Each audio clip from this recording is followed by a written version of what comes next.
जिस वृंदावन को पाकर के भी मैंने उस वृंदावन की योग्यता को नहीं समझा, वो वृंदावन तो ये है। नीचे आचार्य का आधा मुख और पीछे ठाकुर जी का संपूर्ण अंग, इन दोनों का एक साथ दर्शन नरवाहन को हुआ। और केवल दर्शन मात्र से हाथ कांपने लगे, पैर कांपने लगे, स्थिति ऐसी हो गई रुक ही नहीं पा रहा था वहां, दौड़ा नीचे। पीछे सब उसके जो सेवक गए थे साथ में, वो भी दौड़े।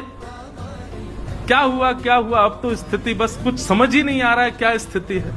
नरवाहन ने भले ही वृंदावन से डकैती करी हो, पर करी तो वृंदावन में।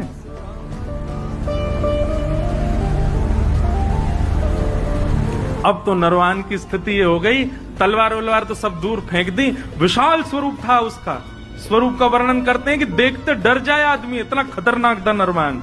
लेकिन ऐसा दीन हो गया, अभी तक वो महाप्रभु जी से चर्चा भी नहीं हुई, कुछ सुना नहीं उसने, अगले क्षण से ही उसकी स्थिति ऐसी दीन बन गया।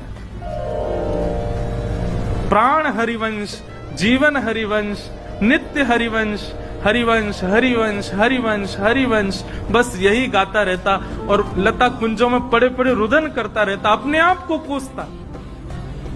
ऐसी आत्मग्लानि में चला गया और केवल प्राण हरिवंश, जीवन हरिवंश, नित्य हरिवंश, बस हरिवंश हरिवंश हरिवंश, इसी भाव में ही रहता। आसपास के सब सेवक बेचारे तलवार लिए खड़े रहते, उसको देखते, देखा तो हमने भी, हम पे तो कुछ नहीं हुआ, इसको क्या हो गया।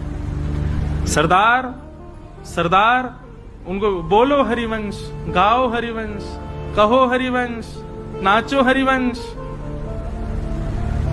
बोले हरिवंश रोटी खिला जाएंगे। अरे अपना काम धंधा कैसे करना है अब? बोले सब हरिवंश, नित्य हरिवंश, बस हरिवंश हरिवंश हरिवंश, यही गाता रहता। जय जय राधा वल्लभ हित हरिवंश, श्री हरिवंश।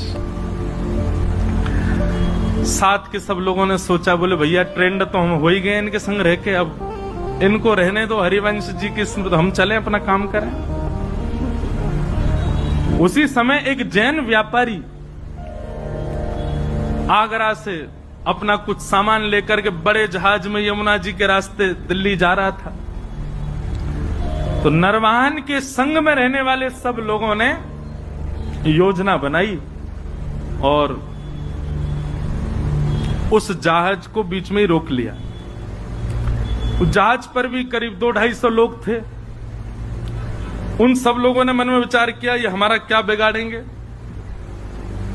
वे भी लड़ने को नीचे आ गए, लेकिन नरवाहन की सेना बहुत थी और बड़े क्रूर थे, सब नहीं जीत पाए।